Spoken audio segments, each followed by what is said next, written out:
What is going on, everyone? It's Super here, and welcome back to another Q&A video. And today we're going to be talking about Injustice, Dragon Ball FighterZ, and of course the most important game, MK11. And the question that I've been getting asked the most: when are we going to see some gameplay?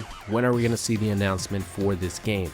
So before I do that, I just want to answer this one question that I saw in the last in the comments, probably the most in my last Q&A video, which is, what song are you playing in the background? And that is, my friends, the Reptile versus Liu Kang theme.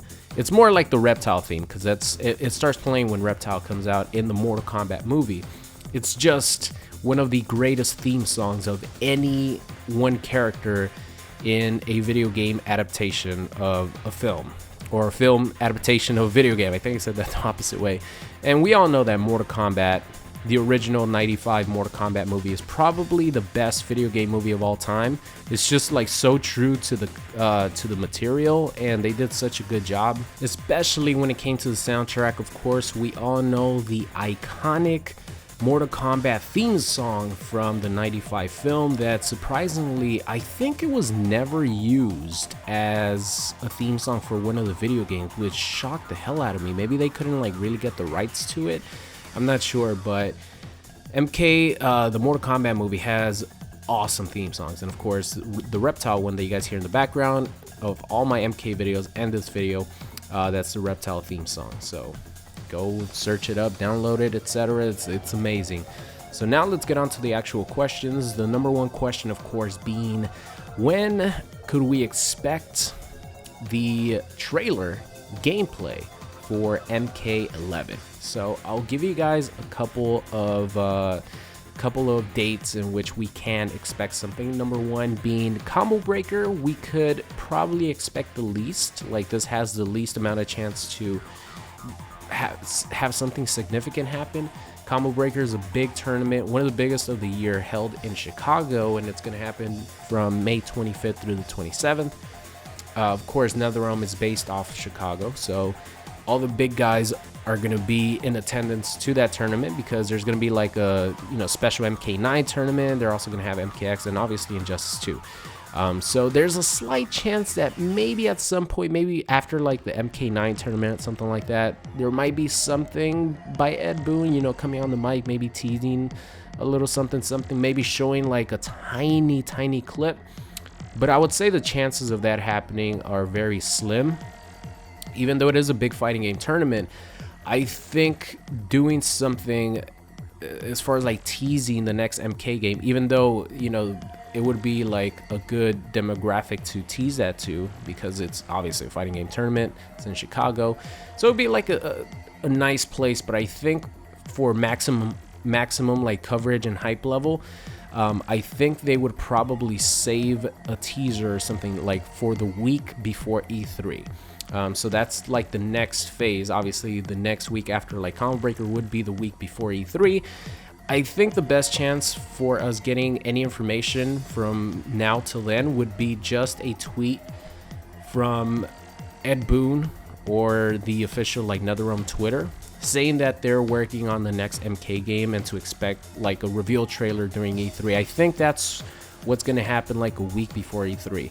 But as far as like actually seeing some content, some MK11 like content, E3 is going to be the spot. I think that Sony has exclusive rights to show NetherRealm games during their press conference as one of their new releases, because they did so with MKX, they did so with Injustice 2, and now they're going to do it with MK11. So I don't know what date the Sony press conference is held, but that's when we're going to get the big reveal trailer for MK11, similar to the one that they showed off for MKX, where it was Scorpion and Sub-Zero, battling in the forest, with a song in the background. That's probably what we're gonna get. I could expect something around 40 seconds long.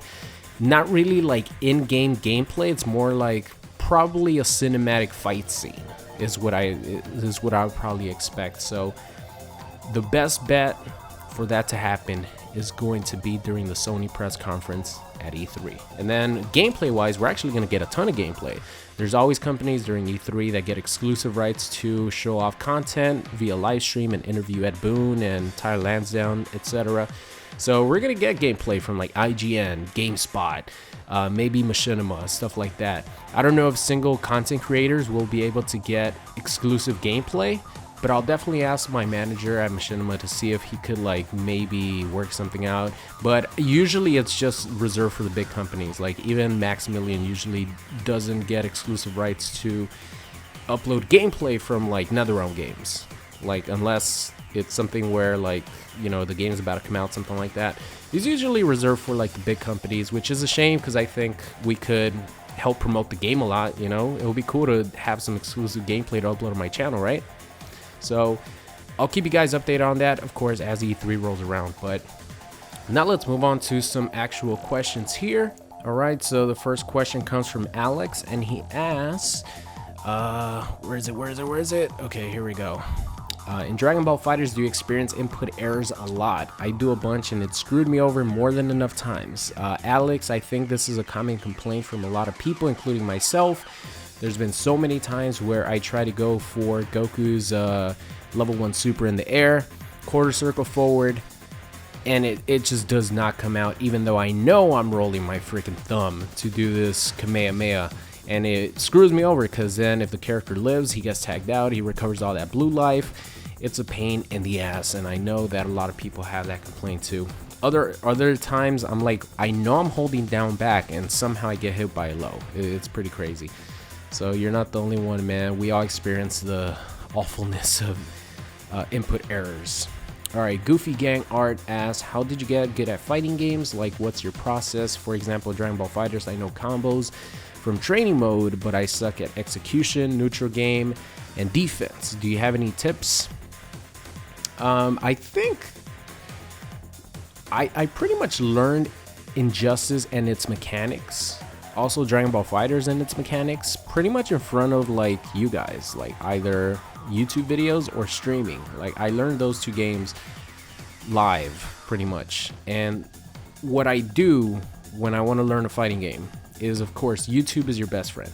There's always someone better than you at almost anything, unless you're like the tippity top and you're just the absolute best player like Goichi and Dragon Ball FighterZ. There's always someone better than you. There's always someone who knows how to teach better than you.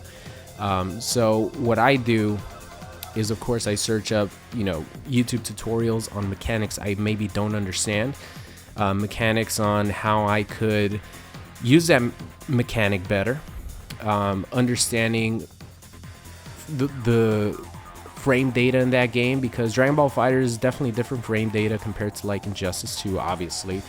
You know, the vanish being plus on block is something I didn't know for a really long time. I watched it on a YouTube tutorial afterwards, and I'm like, wow, this makes so much sense. Why am I getting hit after someone is vanishing behind me? Oh, it's because it's +2 on block.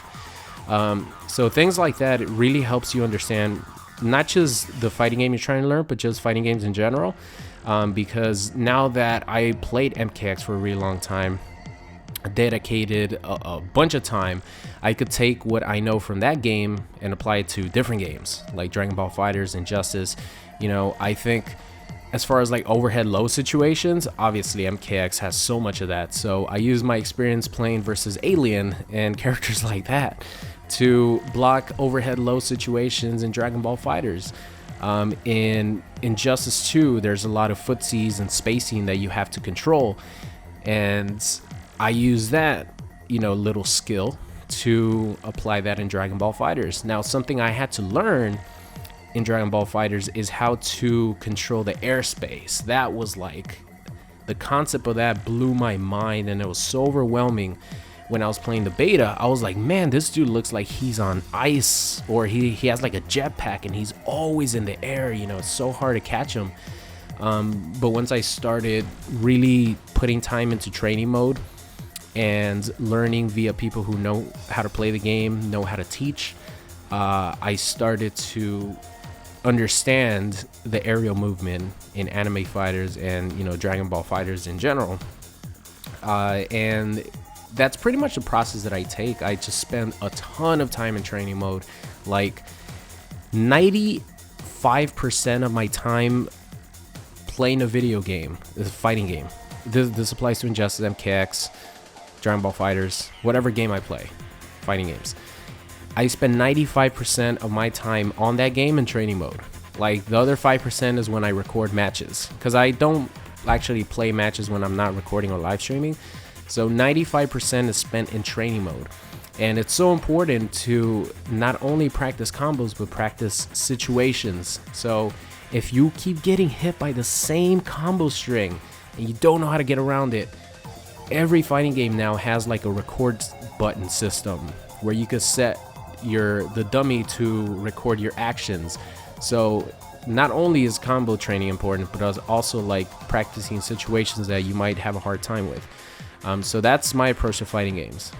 Use what you've learned from other games and apply them to the game you're trying to learn. Also, YouTube is your best friend when it comes to combos, learning mechanics, etc. I'll give you guys an example. Like when I picked up MKX, I sucked ass. I was like using the joystick. By the way, use the directional buttons on the controller, guys. You have so much more control over your character. I made that mistake for the first 3 weeks of MKX, and I'm like, I wish I could take those 3 weeks back, because I was sucking so much. I was like having input errors all the time. Use the directional buttons, please. But after like 3 weeks, I switched to the directional buttons. I found like Ketchup with Mustard's YouTube channel. Those guys have an amazing talent to be really good teachers of the game.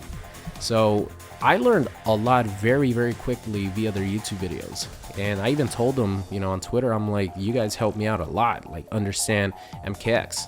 So once I learned a little bit, I applied that and did my own like training and research and stuff like that. And you just improve steadily over time. It's not going to be like an overnight thing. You just improve little by little. All right, so Farnia asks, what do you think about gaming in general? Gaming is amazing. It has the power to change lives.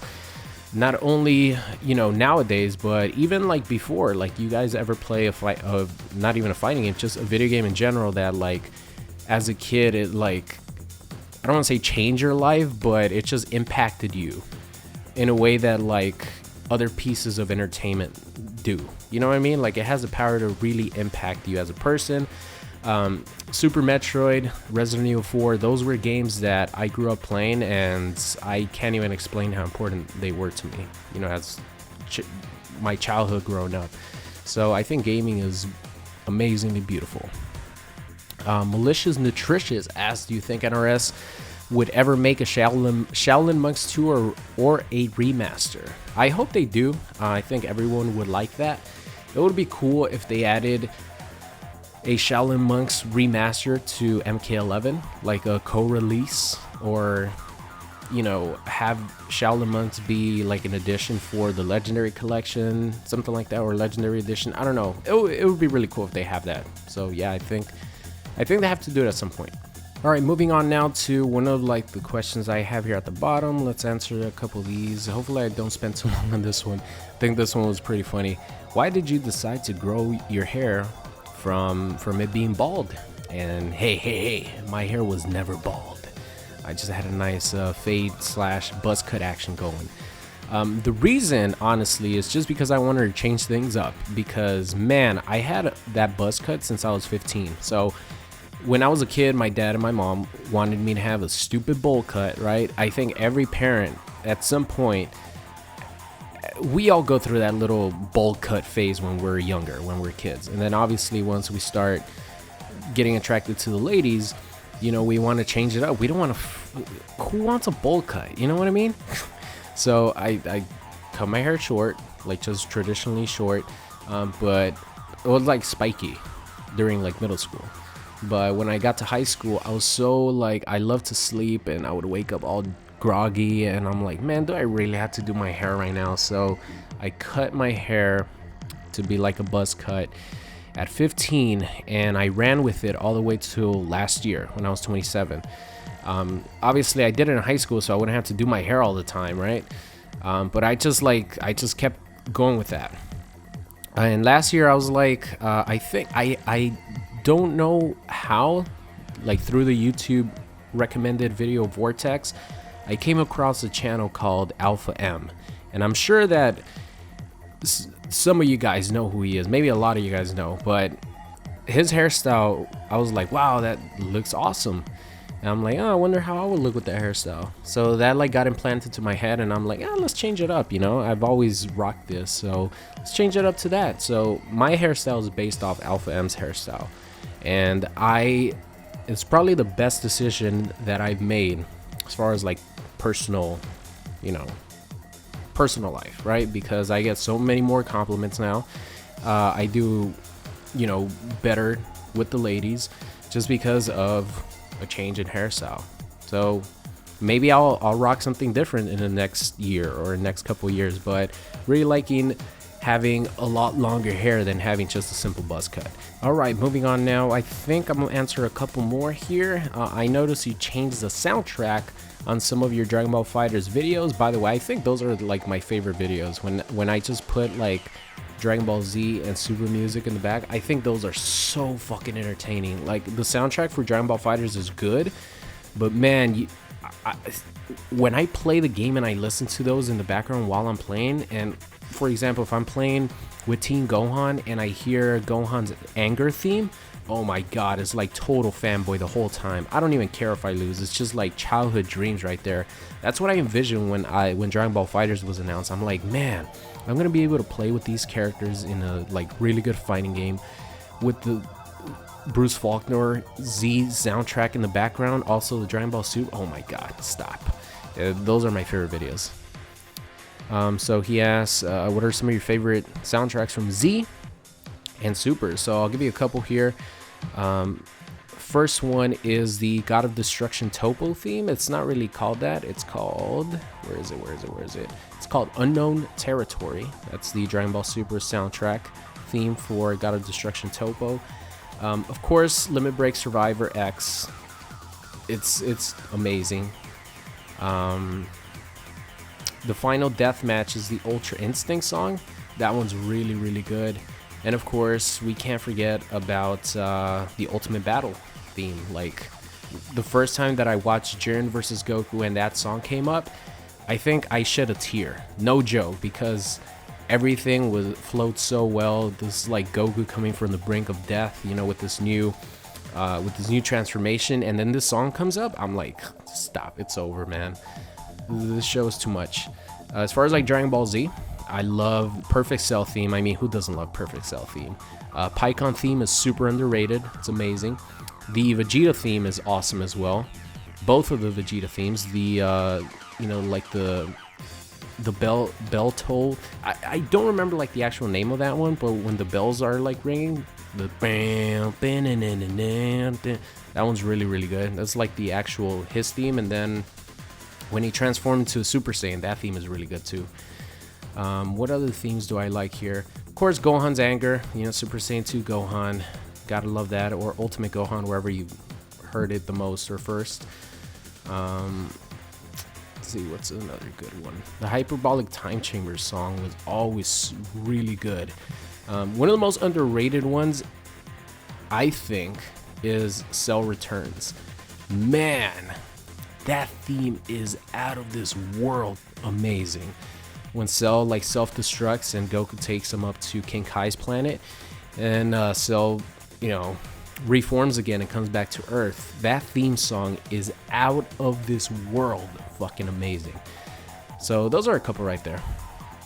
All right, let's see. Wayne had asked, what are some guest characters you would like to see in MK11? I would like to see Ash from the Evil Dead franchise. I already gave up on Spawn before MK11 is even a thing. I gave up on him. I'll probably mention that all the time. I love Spawn, but I gave up on him.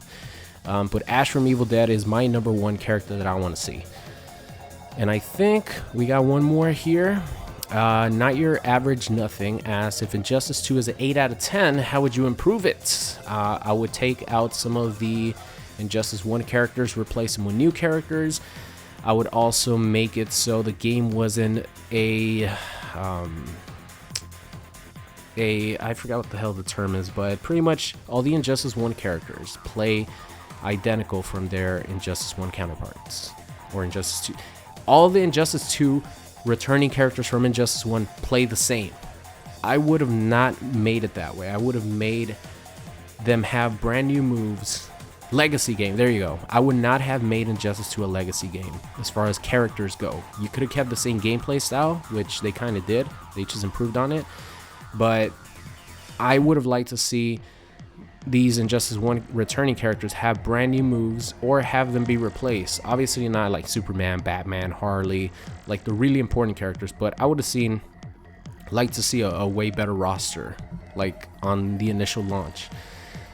Also, I would have changed the soundtrack. Man, I was just talking about like my favorite soundtracks from Dragon Ball Z and Super, and like putting that over the OST for Dragon Ball FighterZ. And not to take anything away from Dragon Ball FighterZ OST, it's amazing, but just music makes such a difference in your mood when you're playing a fighting game. It's not even like when I'm playing Dragon Ball FighterZ, I listen to just some of the themes like actually in the game, like some of like Broly's theme, Bardock's theme are amazing. It just like motivates you so much to play, and you just feel like you're having so much fun and you get more of a rhythm. So that is non-existent in Injustice 2. It's just like generic fucking epic scores, and they're not even like good epic scores, you know what I mean? Same thing with MKX, but MKX is just like, it's just amazing. Like the game is just amazing.